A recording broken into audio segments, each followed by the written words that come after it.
Hey, everybody, and welcome to Kelly's Chronicles. So happy that we can be back here with you today. We've got a really special treat for you guys today because I am in Idaho and we've got Dad here today. So we're going to be doing an interview together. But before we start, I want to show you guys a really big surprise that I got for Dad. So I can't say anything because he's right in the room next to us, but I got that and that. Okay. So we're going to bring Dad in and then we're going to start with our podcast. All right, Dad, go ahead and come on in.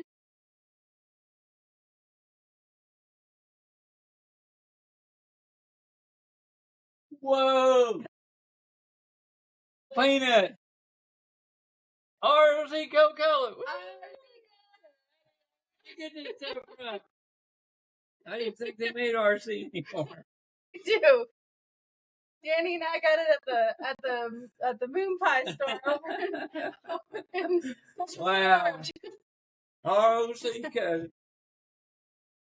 So we're gonna do our podcast. We're gonna eat moon pies, and we're gonna munch on some boiled peanuts. I boiled them myself, and then we're gonna throw them in this bucket that I got as good here. as it ever was. All right, so here we go. We're gonna have to cheers. Okay. All right, cheers.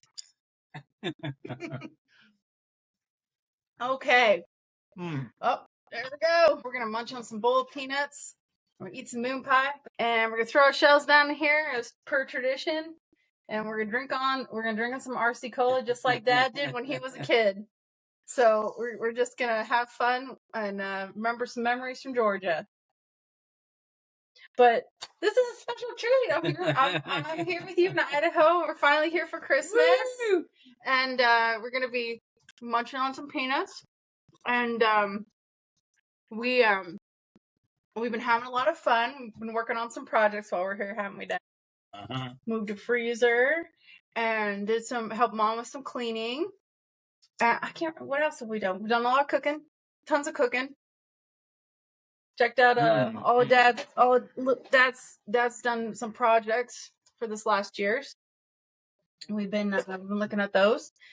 And then, yeah, I think that's about it. Just been sitting around relaxing. It's supposed to be a vacation for you, not a work date. Well, you know that I love helping you guys out. That's one of my greatest joys in life. Thoroughly enjoy it. But we've been having a good time. Pretty good, actually. So I think I had it when I was like 10. I think that was the last time I had them. That's a southern treat right there. I know. You won't see them anywhere else. Just in the South. I actually had to order these online. And they sent me the whole kit. Except, well, they sent me the peanuts. But I found, it's called a Redneck 6-pack. And it came with 2 RC Colas and 4 moon pies. A Redneck 6-pack. I had the box, too. That's it, all right. I think the last time that we left off 2 weeks ago, it's been a while. We've been traveling. Danny's been kind of all over the country a little bit. Went and saw the grandkids and went and visited some friends. And we're over here now. Okay. Danny and I also celebrated our 1-year anniversary. We married a whole year. Yep. December 7th. Easy to remember your anniversary. Easy to remember our anniversary because we got married on Pearl Harbor Day. So honor the troops and those that were lost, and honor our marriage. Sad and happy day. Maybe someday you can go over there to Hawaii. That's right. Hopefully someday. See what I would like to. Plus, we have all the stories from when Grandpa when he lost all his friends from over there. He was there up until about 6 months. You said about 6 months before Pearl Harbor. Mm-hmm. He got transferred to Samoa. Yeah. But he lost all his buddies. And I got a picture of the whole staff that were the gate guards at Hiccup Field. There's about 20 of them standing in, and Dad's the shortest one. Of course he was. Shortest with the best grip. 6-footers, and there's Dad. It's shorter than anybody. So tiny. That's funny. He was 5'7", 5'8". About 5'7", 5'8". Yeah. I'll tell you, he was mean, I was a little taller than him. Yeah, he was a mean guy though. Oh yeah. You don't mess with Dad. He had 4 brothers and a sister he grew up with, and he was the oldest. So he was like the disciplinarian for the kids. I would say so. Yeah, I don't think Grandma would ever hurt a fly, and Grandpa was too busy working. So Dad was probably said, "Go in there and straighten out your brothers." Yeah. Now. And they were afraid of him. Yeah. Yeah, I told you that one where Uncle Ron and Uncle John were working on the Bonnie Dam out of Bonnie Reservoir, which is about 10 or 15 miles north of Burlington, up on the Republican River, I think. And they built a dam. I had a little reservoir there. Anyway, Uncle Ron came in one day from work. He sat down in the living room and put his boots up on the coffee table. My dad, he went. He did. I don't think he said anything. I think he just looked at him, and his feet came off that coffee table. He went.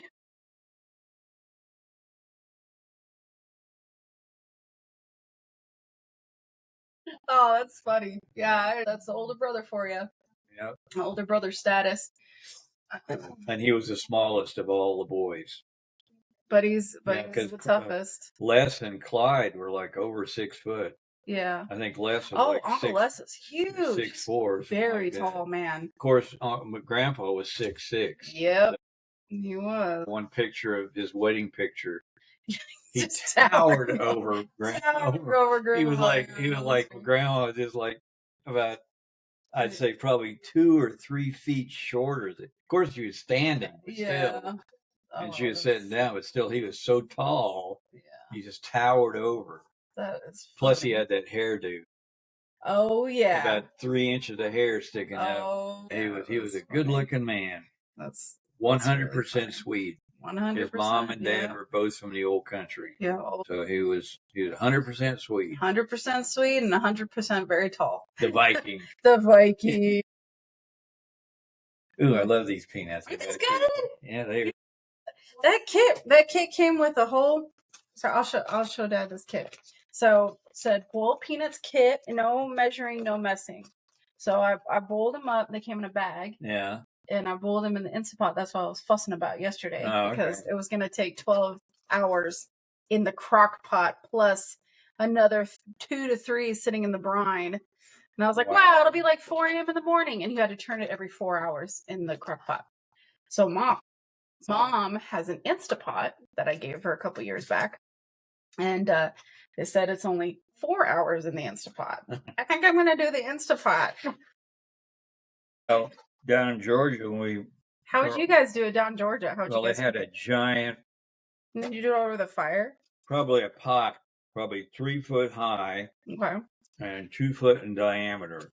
Okay. They would cook it over an open fire. Oh wow! And then they would take off the water off the top, right? And it'd keep. Yeah. Because you said it was there was still some water in there. Like the brine. You had to boil it. You had to pour it off. Yeah, that's what I was talking about. Was pour it off. Because it'll have some kind toxin. There's something in it. These are green peanuts. Yeah. Oh, okay. They're not. They have to be green peanuts. How do you cook like a normal peanut? How do you cook it the normal crunchy way? Do they roast it? That's roasted. That's a roasted peanut. Yeah. In the shell. Yeah. Oh, okay. Okay. And I think what they do, I think in order to get it right, they have to put some salt water. They have to put some salt water on it to make it universally salty. Yeah. So.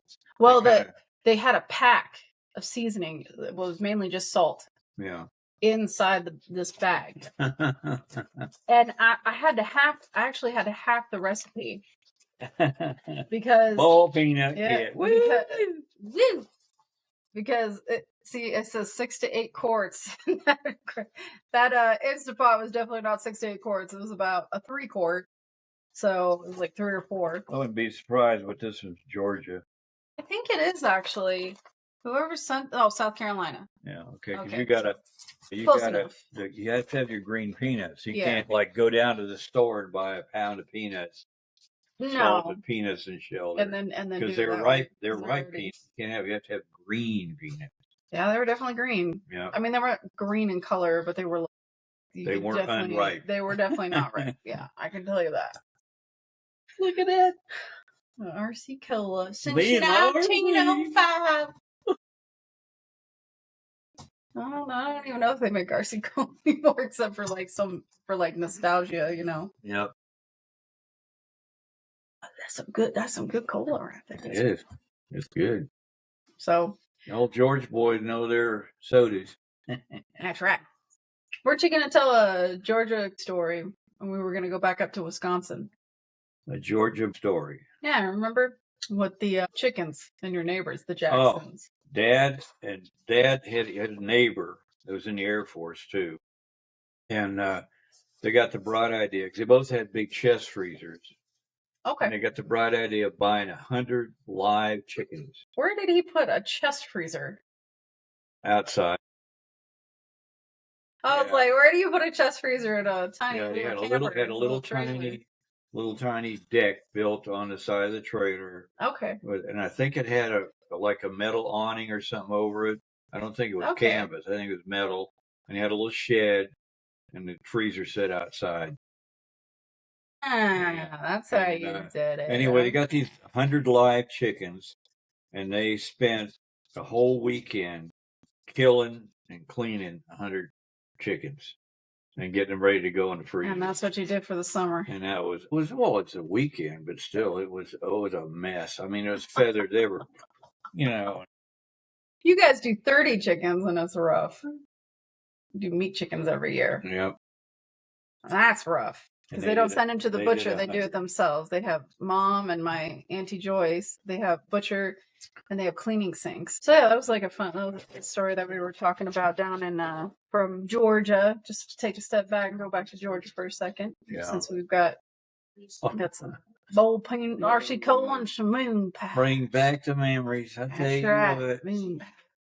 So we'll go back to Wisconsin. We toured a little bit last time because we were talking about your dad being in Arkansas and how Grandpa knew good old Sam Walton over there. Yeah.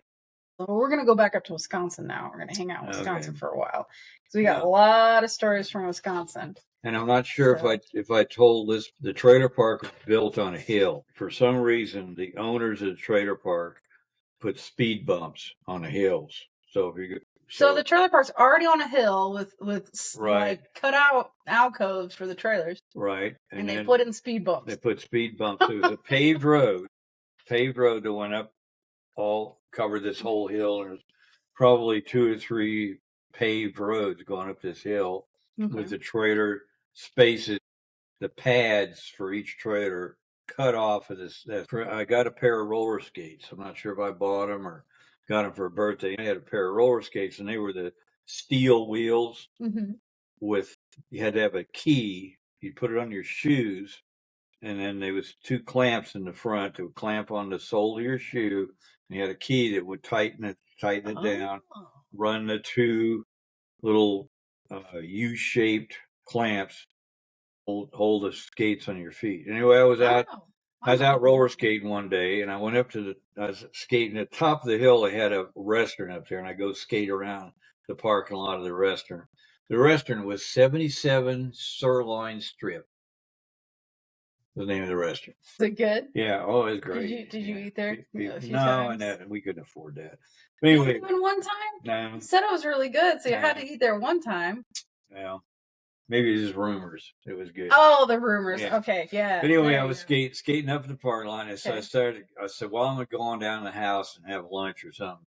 So I started down a hill, and I got to going pretty good. Oh, boy. And I hit that speed bump, which was just like about probably 30 feet away from the trailer. It was just right, because our trailer was right on the paved road, and just a little bit uphill was a speed bump. Oh, boy. I hit that speed bump, and I came over the speed bump, and when I came down on the other side, I lost it, and I fell backwards. It hit my head, really freaking hard on that paved road. I think I had a concussion. Probably. I came home, walked 100%. Home, I rode my roller skates home. I got to the house, and I had a huge goose egg in the back of my head. and Mom was there. She said, "Well, your dad's not here with the car, so we can't go to the clinic. We'll put some like a cold compress on it, and let you lay down." And that was it. That was my treatment for. I think it had long-term effects. I'm not sure. I didn't go crazy after that, but I think it really had some long-term damage to because it was. What do you think it did? I'm not sure. I don't think my personality changed or anything like that, but I think it may have had. When you have brain damage, your personality will change. Yeah, I think it had. I think it had like TBI. What's TBI? Traumatic brain injury. Oh. That's what they got. A lot of guys in Afghanistan that were in the military, and they got into IEDs, which is an explosive device, and they'd be in like a Jeep or something, and it would get blown up, and then they would have that traumatic brain injury, and physiologically and psychologically, it caused problems for them after they got out, came back. And they had treatments for it. They would X-ray the head to see if there was any damage to the brain, and they would have. But what I think the worst thing about it is you get leakage in veins in your brain. Oh. And my gosh. And you get with TBI, you have like a lot of times you'll have bleeding in your skull. Did you feel a little bit different after that accident? Well, I think it caused some no, I don't think psychologically, but I think physiologically, I think it caused some problems. And I do remember that was about the time that my eyes got really bad, and I had to start wearing glasses. Oh. I didn't start wearing glasses till I was about 12 or 13, that's when we were, that's when I fell, about 12 or 13. Yeah, you probably had some pretty severe brain damage. I had, because I couldn't see the blackboard anymore in school. Right after you had the accident, you noticed that? Kind of, yeah. I did about that time. Now, did you notice any mood swings or anything? That sometimes comes with brain trauma? Not really serious things, but did you have like any headaches? Maybe minor things. I always had. I know I had headaches after that, but I don't think that they persisted. I think that they kind of lessened over the months. Yeah, your head. And I did break my wrist too when I was there. Oh. I was ice skating down to school, and I fell and broke my wrist. And I had my bicycle. I don't know why I have a bicycle down there. But anyway, I had to walk the bicycle home, and with one arm, and it's about a mile, and I had to climb the bottom because we were like halfway up the hill in the trailer park. Yeah. So I had to climb halfway up this hill, and it was I would say, fairly steep hill. I don't know why they built a trailer park there. It's crazy. Yeah, I don't know why. All a crazy place to build a trailer park. That's the dumbest crazy. place ever. Yeah. Where can we? It's kind of where you see these double wide trailers up on the side of a mountain. You're like, how did you get it up there? Yeah, Kentucky. Yeah. Oh, yeah. You can see there's some. You'll look up on the side of this mountain. There'll be a trailer up there. I mean it. And you have about 20 blocks underneath one end, So they're trying to keep it level. Yeah, it's wild. And then they'll say, "Oh, I wanted a mountainside view from a double wide window." So. And now I got another story. We moved from the trailer park where I get my head and all that stuff.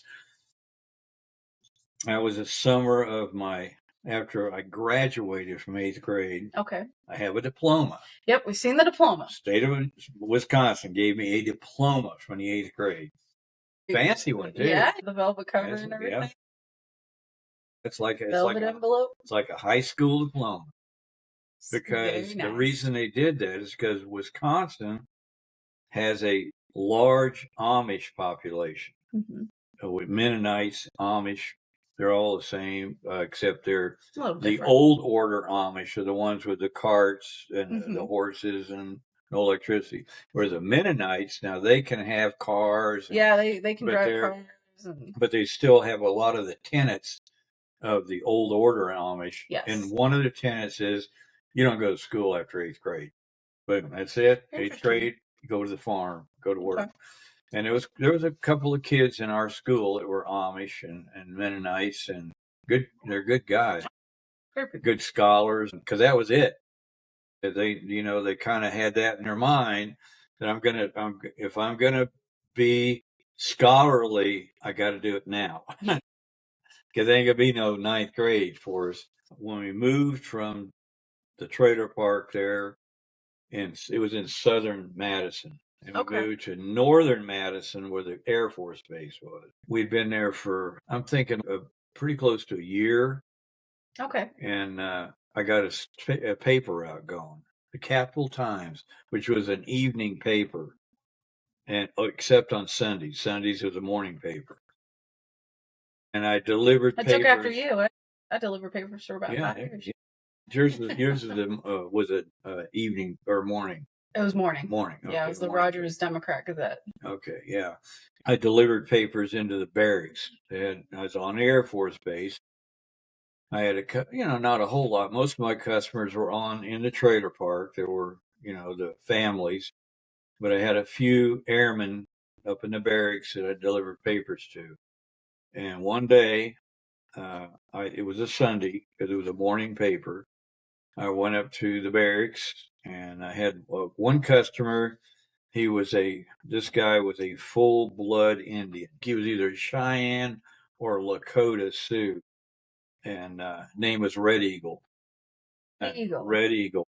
And he was a really nice guy, though. He always gave me an extra tip, and was always chit chat with me when he was there. Mm-hmm. He wasn't working. And I went up there and went in his room, and there was this giant pool of liquid on the floor. What? Probably 6 feet across. What? And what he had done is I think he was alcoholic. And he went out drinking, and he had a bleeding ulcer. And he passed out on his bunk with his head hanging over the side of the bunk, and he bled out. Oh my gosh! Because you take any liquid and you pour it on a floor like that, it spreads out, and it was spread out, and it was this huge pool of blood. Whoa! I saw he was dead, because he was obviously dead. So I ran downstairs, and all the barracks had what they call NCOIC, a non-commissioned officer in charge of the barracks. And there was one that would sleep there every night to take care of any problems. And I went down and found him, and I said, Red Eagle's dead. And he said, what? And he ran upstairs, and sure enough, he said, he walked through the blood. Oh. And jeez. Fracked that all over the place. And I never went close to him. I never got closer than like maybe 10 feet away from him. And I said, well, what do I do? And he said, well, there's nothing you can do. Just go on, deliver your papers. Oh man. And so you lost your friend that day. Yeah, I lost my bud. That was your first dead body, wasn't it? Yeah, I think so. Yeah. Yeah, I'm pretty sure it was. Yeah, first dead body. Yeah. You've seen many dead bodies in your day. Yeah, quite a few. But that was probably your first one, huh? He looked like he was asleep. Yeah. But there's a obviously not with us anymore. Yeah. Oh, that's wild. Yeah. And everything else I did. I guess I went home and. Yeah. Did you tell your parents? Yeah, I think so. What you had seen? Yeah. Did your dad have to kind of talk you through it, or was he like, "You're a man"? Yeah, he didn't. He had probably seen plenty of dead bodies in his day, so it was like, yeah, because he caused them he caused them in dead bodies. Very much so. So that's what happens when you're in war. But yeah, it's kind of crazy. That's a wild story, Dad. That's a wild story. I've never heard that story before. So you're delivering your papers. Now, Right. so you This had is moved on base. just on base. Right. So now you're on base. So you have to start making some new friends. Yeah.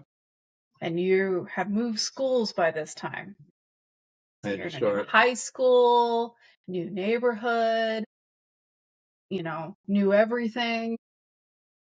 Oh, there was I got one more story about my eighth grade. Okay. Our eighth grade class trip. And there's only about 10 of us. And but anyway, we got together with our parents and everything, and decided we wanted to go on the Milwaukee Clipper.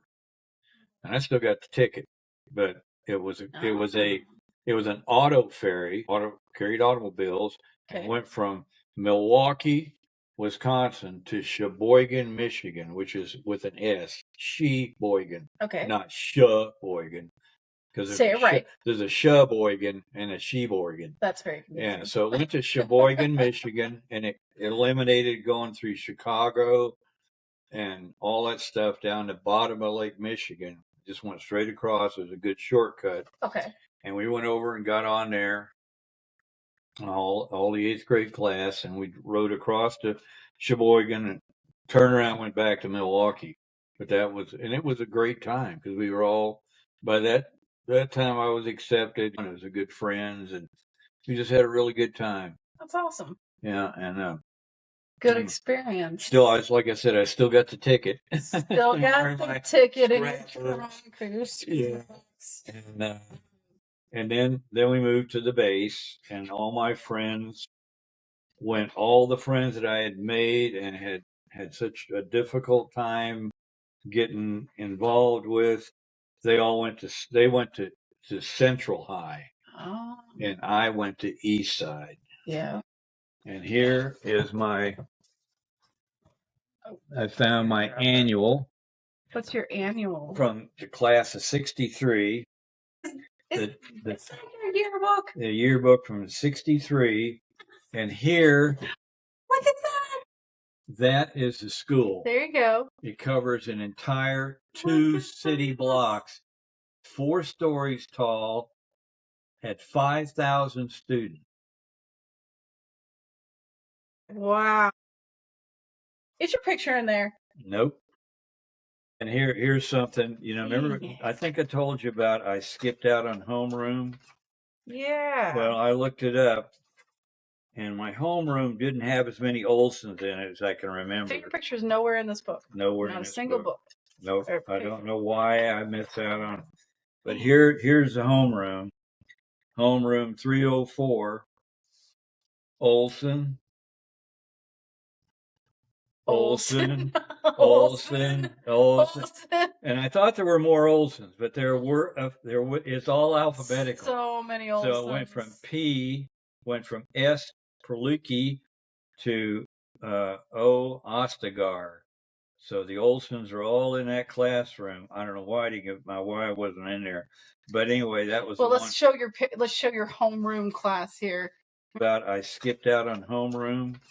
Yeah. Well, I looked it up, and my homeroom didn't have as many Olsons in it as I can remember. So your picture's nowhere in this book. Nope. I don't know why I missed out on it. But here's the homeroom. Homeroom 304. Olson.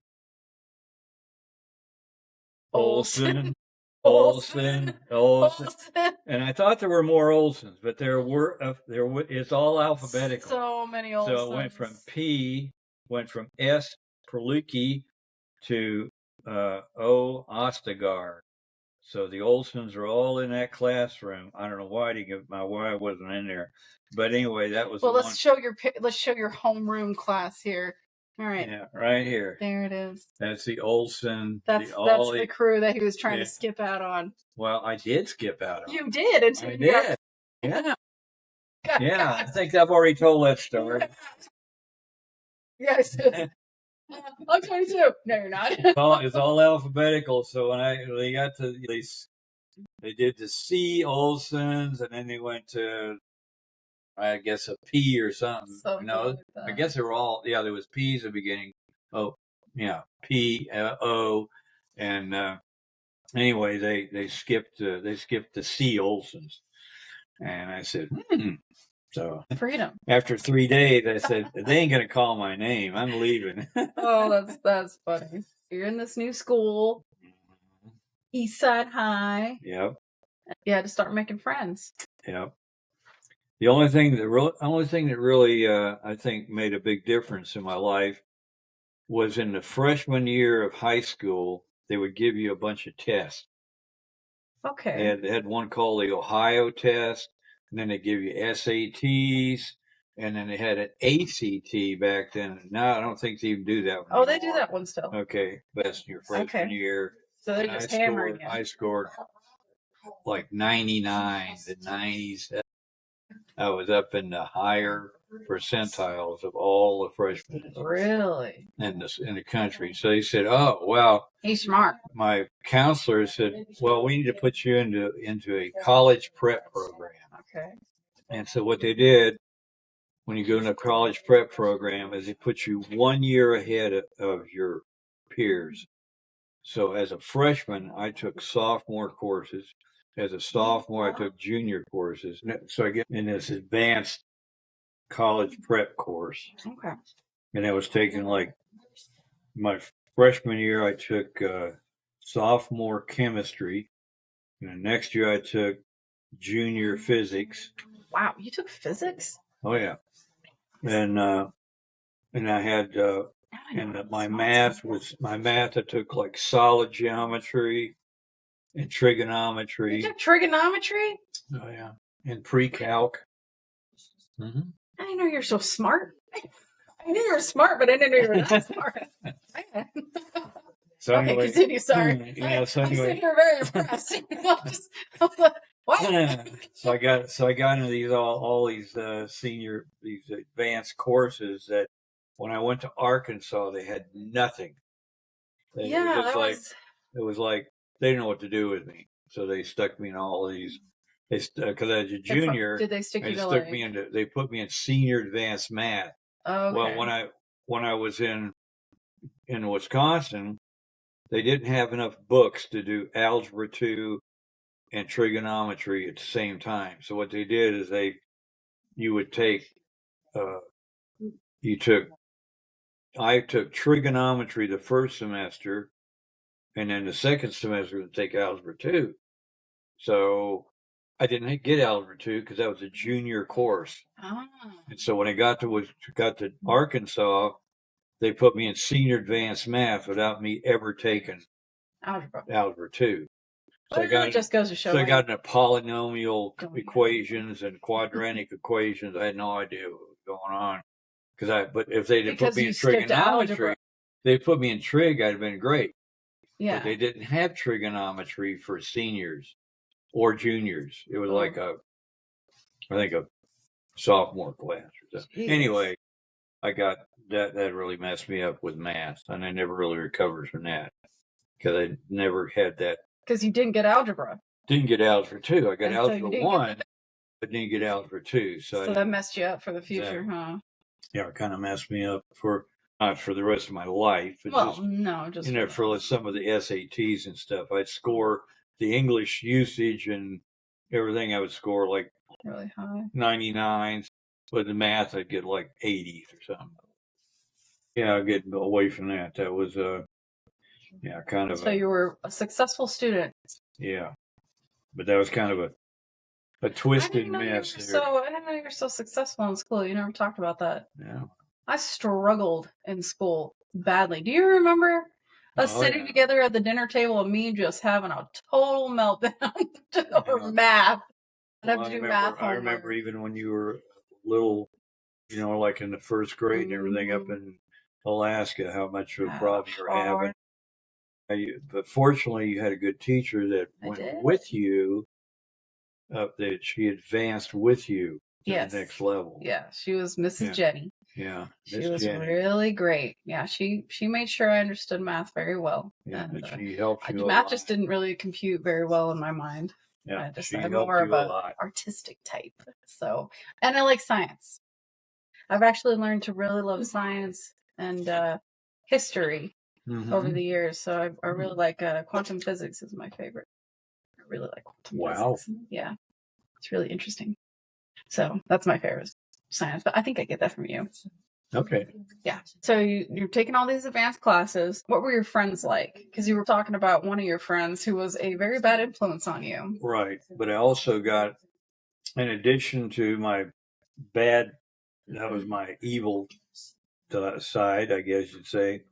I got into Air Explorers, which was a Boy Scout program, and there was Air Explorers were a part of the regular Scouts. They've done away with them. They still have Sea Scouts, but they did away with the Air Explorer program. But we had a counselor in our Air Explorer squadron who was an airman named. Remember, her name is Berg. And Airman Berg had like carte blanche with he could go into the morale locker and check out anything he wanted, and it would give him a bus too. So he'd get his Air Force bus, and he would drive us all. We went all over Wisconsin, from the furthest north to the Illinois border and over to Minnesota, all over Wisconsin. You did camped out every weekend for all summer and even in the winter. And I don't know if I told you about that camping out at Devil's Lake. It was 20 below zero. I didn't tell that one. We went camping at Devil's Lake, which is up by Baraboo, Wisconsin, kind of like in the middle of the state. Beautiful glacial lake with huge boulders on each side of the lake, and the lake is like 200 feet deep, and you can get on a boat and go out in the middle where it's 200 feet deep, and you can see the lake trout 200 feet down. Wow, it's crystal clear. And we went camping there, and me and another guy, I can't remember who it was, but we went up on the side. We climbed up to the top of one side of the lake with all those big boulders, and we went up there. We were hanging in the trees and throwing snowballs at each other and screaming and hollering and saying a lot of 4-letter words to each other. Wow. And we came back down. We came back down to the camp, and Airman Berg met us, and he said, "You know that we could hear every word you said up there." What? Yeah. It came right down the side of the mountain, and we could hear everything you said. And all those fishermen, those ice fishermen, and they said they are not happy. They're not happy. They didn't need to hear that from you boys. Oh, that is funny. That was quite the deal, because it was about 1.5 feet of snow on the ground. Yeah. And 20 below zero. We camped out there. And hanging in trees and cussing at the ice fishermen. Well, we woke up in the morning. We were camped out, and it's 20 below zero. We woke up in the morning, and Airman Berg goes, "Don't touch the tent. Just get dressed and get out, but don't touch the tent." Oh. This guy says, "Why not?" And he hits the side of the tent, and it started snowing inside the tent. Because all of our breath had went up and condensed on the whole top of the tent overnight. Yikes. That's cold. No, inside the tent. Oh boy. That was quite the deal. We had Air Force cold weather equipment. We had big parkas. I still got a parka somewhere. You do. You had parkas, and we had the big gloves and the boots and the tents that were like double layered tents, and mummy bags. Down mummy bags, which are good for like 40 below. Yeah. So they're really nice and warm. Good experience. Yeah. That's awesome. We did all kinds of stuff. I mean, it was really good. And I had lots of good friends in there. And in school, when I was in these advanced classes, the upperclassmen kind of adopted me, because I'd be the only, like when I was in chemistry as a freshman, I was the only freshman in there. Yeah, everybody else was juniors and sophomores and juniors. Mm-hmm. And they just kind of adopted me and helped me out through some of the rough spots. And Yeah. Because chemistry is a lot of memorization. Yeah. Oh yeah. And you gotta make sure you mix the chemicals right, right. you got to remember all your valences and Mhm. all your moles and just there's a lot of memorization. But I kind of enjoyed it. I like physics better though. Yeah. I really Why is like that? physics. Yeah, it was a lot of fun because you did experiments. If you're gonna like doing Newton's laws and stuff, you actually would set up a physical experiment in Yeah. class and to demonstrate like Newton's laws of Spirit. gravity and all like different aspects of the physical world. Huh. And it was a lot of fun building the Very little models interesting. because they had these were pre-constructed, I guess you'd say, but you had to set them up. You had to set up tables and everything with the little carts and all that kind of stuff. I really enjoyed physics. That's cool. I think if I would have been in a different situation, if I would have stayed in Wisconsin, I probably Yes. would have got into engineering or Probably. been into maybe even become a physicist. I don't know, but You don't know? Arkansas did not have anything even 1/10 of what they had Yeah. in Wisconsin. So you're in school and you're taking your course and you're doing this really advanced courses and you're having some really awesome experiences, making some really good friends. Were the boys that you went to the Air Explorers, thank you, the Air Explorers with, were they in your school too? Yep. Okay, so you had all kinds of really good friends.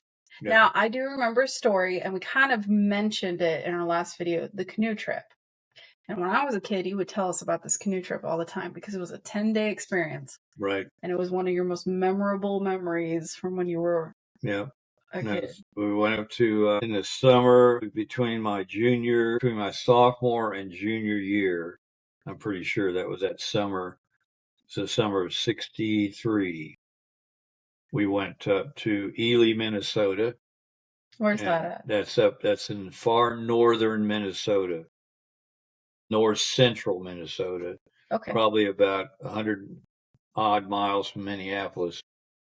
And Almost on the Canadian border, or is up it? on the Canadian Isn't it border.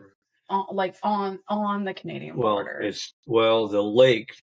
It's the Quaco Provincial Park. I think now they just call it the Border Lakes. And what it Okay. is hundreds of glacial lakes that are right there on the American Canadian border. And actually, you get in your canoe and paddle up a couple of lakes, and then you would go to a ranger station out in the middle of nowhere. Wow. That was the Canadian border. Whew. So you were like a day's paddle from the Canadian border. And we went. I've still got a map, and it shows Where you went? where we went. I got it penciled in what lakes we went on, Okay. and it was incredible. The only bad thing was the mosquitoes. Believable. You take a breath and you inhale a mosquito. I mean, they were everywhere. They would come out. You get about 20 feet from the bank of the lake because you had to portage across. So you get up to about 20 feet from the portage, and the mosquitoes would come out to meet you, and they would be your friends all the way across the portage to the next lake. And you get in the lake, you put your canoe in, load all your gear in, and paddle out about 20 feet, and the mosquitoes go, "See you next time." Come back and see us. And they'd stay in the woods. And we did that. It was 10 days. We went up I think about 100 miles up north of the border up into the lake area there. Never saw another person. Never saw another. There was the people in our canoes. That was it. If you'd have got injured or sick or anything, we had no radios, nothing. Probably would have died. You just had to load you in a canoe and take you down. And hope that there you'd was make no it. way. I think now they probably have radios and Absolutely. and cell phone service and all that. Oh yeah. But For back then there was emergency nothing. Wow. Nothing. And we'd hear wolves, and we were out one day and we heard these wolves attacking a moose. And the moose was screaming as these wolves were tearing it to pieces. And whoa. And fishing. Oh, man. It was walleyes. We fish with everything. I mean, like a little piece of corn on a hook, and they were hungry. They'd eat anything you threw in the water. And we couldn't bathe in the water because there were leeches in the water. There's leeches in the water up there? Yes, lots of them. Oh my gosh, I didn't know that. Yeah, if we went in, I thought that was like a we could jungle go in thing. about, we could or go an in about Asian knee thing. deep and splash a little water on ourselves. That was about it. You didn't want to go swimming. Because the water is about 40 degrees and it's full of leeches. Leeches survive in 40 degrees? Oh, yeah. What? I thought that was like a Asian jungle thing. Like you go to like, these are tough Canadian leeches. Yeah, you go to like Thailand and go, bathing in the water over there, and you're like covered in leeches. I'll say that story sometime too. Gross. What, Thailand with the leeches? Swimming in a shell crater. How'd you tell her now? We were out there in a patrol one day, and we were all nasty and dirty and covered with, because everybody would get covered with red dirt. Because when you strip away the foliage in a jungle, Okay. the soil is iron rich, and I think it's worldwide. Okay. And so there was red mud everywhere, and you'd be covered with red mud on your boots and your everything. Is this in Vietnam? Yeah. Okay. And so I was out there one day, and I was nasty, and I said, "Well, I'm just going to go in here and I'm not going to take everything off, but I'm going to get in here and take my shirt off because we're all going commando. We didn't wear t-shirts. We just wore pants and shirt, no underwear, no socks. I went in the water, took my shirt off, went in the water, and it's splashed a little bit. Yeah. Got out, and the guy said, "Don't move." I said, "Why?" "You got about 3 or 4 leeches on your back." Oops. So he took his cigarette. Yep, and burn them off. Yeah, we need to finish up. That was so the leeches in Vietnam too. 22. Wow. Okay. All right. Okay, so let's tell one more story, and that's let's tell about your buddy, your bad influence buddy. Okay, when we moved to the base trailer park, there was another kid in the trailer park, a Chuck, and it was the Chuck duo, I guess, and he got me. He was not a good influence. I'm not sure what the whole deal was. I don't think his dad really paid too much attention to him, Mm-hmm. and he really didn't have that, fatherly influence. And so we started smoking cigarettes and doing a little shoplifting and doing some playing hooky. And then we over on one side of the base, it was an abandoned area where they had barracks at one time in World War II. And we went over there and kind of adopted that as our little fort area. Mm-hmm. And we got a wooden box. I'm not sure what it's an Air Force thing. So some kind of equipment in this wooden box. We got a hold of it and we buried this box out there in this area. And that was our fort. We had a little door going in, and we go down in there and smoke a cigarette. Yeah. You had yourself a little bunker. Yeah. Just doing all sorts of crazy stuff. Did you ever get in trouble with anybody doing all that stuff? Yeah, I got in trouble a couple times. Yeah. Got caught? Yeah. I was in a record store after school waiting we rode city buses. Yeah. And so the city buses run about every half hour, would run from near the school down into where we lived down on the Air Force Base. And so I was in this record store waiting for the bus, and it was a 45 RPM records. They're small, about like that, and they come in a little envelope. And so I opened up my geography book, dropped the record in there. And I didn't know there was the owner of the store was about 6'4".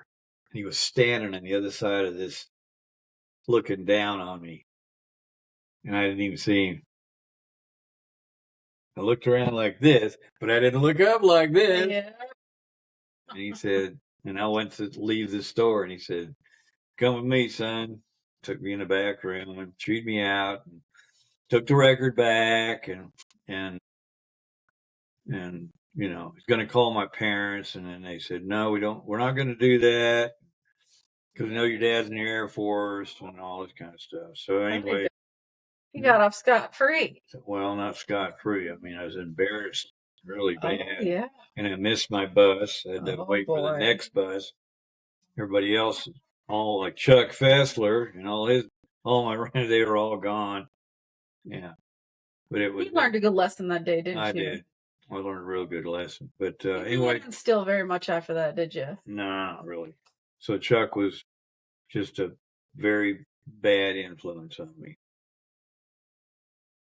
Well, good thing he wasn't too much of a bad influence because you turned out to be pretty good, Dad.